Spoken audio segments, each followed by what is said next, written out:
Close your eyes for a second. I want you to imagine the air in a grand ballroom in 1950s Manhattan.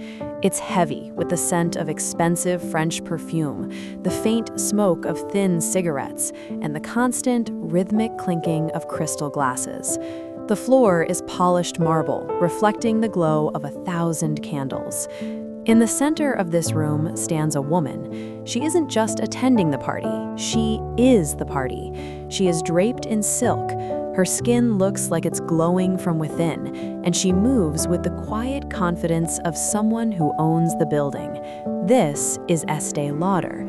But if you had met this same woman just a few years earlier, you wouldn't have found her in a ballroom. You would have found her in a cramped, sweltering kitchen in Queens, leaning over a bubbling pot on a greasy stove. She wasn't cooking dinner, she was cooking a dream. How does a girl from a humble immigrant family with no money and no connections manifest a seat at the table of kings? Today, we aren't just telling a success story. We are auditing the mindset of a woman who decided that no was simply a suggestion. Grab your tea, settle in, and let's talk about the woman who built an empire out of a jar of cream. Estée wasn't born into luxury. She was born Josephine Esther Menser. Her parents were immigrants, and life was about survival, not silk. But Estée had a secret weapon. Her uncle, John Schatz. He was a chemist who understood the magic of skin. Imagine a young Estée watching him. She didn't see chemicals, she saw transformation.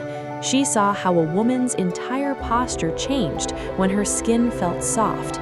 She started helping him mix super rich, all-purpose cream. But here is where the story gets real. Most people would have just sold the cream. Estée did something different. She assumed the identity of a beauty icon before she had a single customer. Even when she was walking through the dusty streets of Queens, she walked like she was on Fifth Avenue. She began her hustle in the most modest way possible: beauty parlors. Picture this. A woman is sitting under a heavy metal hairdryer, trapped. She can't move. Estée would walk up, smile, and without asking, start applying cream to the woman's face. It was bold, it was borderline intrusive, but it worked. Why? Because she wasn't selling a product, she was selling the feeling of being cared for. She understood that if you want to be successful, you have to go where the success is. She made the beauty parlor her palace. By 1947, Estée had a goal: Saks Fifth Avenue. In the world of beauty, Saks was the ultimate validation. But they didn't want her. They had the big brands. They had the history. Estée was just a woman with a few jars and a lot of nerve. She didn't wait for a phone call. She didn't send a formal letter. She waited for a charity fashion show at the Waldorf Astoria. She knew the buyer from Saks would be there. She also knew that every influential woman in New York would be in that room. She handed out 80 free lipsticks. She didn't sell them, she gifted them. This is the moment she invented the gift with purchase, a strategy that literally every luxury brand uses today. The women loved the lipsticks so much that they flooded Saks with requests. The buyer had no choice.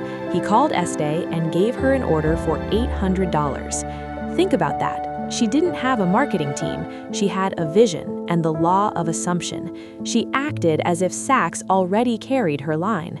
She prepared her stock before they even said yes. She manifested the contract by creating the demand herself. She proved that you don't need a seat at the table if you can make everyone in the room talk about what you're bringing to it. Once she was in Saks, she didn't stop. She would spend all day at the counter herself. She would study the customers. She noticed that the lighting in department stores was often harsh and cold. So what did she do? She insisted on a specific shade of Lauder blue for her packaging because she knew it would look expensive and rich on a woman's vanity. She was obsessed with the details. She would tell her salesgirls, "Don't just sell the cream, touch the woman's face." She understood the power of human connection. And she lived the life she sold. She moved into a townhouse on the Upper East Side. She hosted dinners for the Duchess of Windsor. She didn't just want to be a businesswoman, she wanted to be an aristocrat of industry. She understood that richness isn't just about the balance in your bank account, it's about the standard you hold for your life. She never settled for good enough. Everything, from the gold caps on her jars to the flowers in her hallway, had to be perfect. Estée Lauder passed away as a billionaire, but she left us something much more valuable than money. She left us a blueprint. She proved that the distance between a kitchen stove in Queens and a palace in Europe is only as wide as your belief in yourself. She used to say, "I never dreamed of success, I worked for it." But looking at her life, we know it was both. She dreamed it so vividly that she became it. She lived by the law of assumption before the world had a name for it. So as we close today's story, I want you to look at your own kitchen stove. What are you cooking up right now? What dream are you manifesting? Remember, the world might say no 100 times, but you only need one yes, and usually that yes has to come from you first. Thank you for spending these 20 minutes with me. If this story left a print on you, I'd love to hear your thoughts. What's your magic cream? What are you building? Until next time, keep manifesting your own version of richness. Bye for now.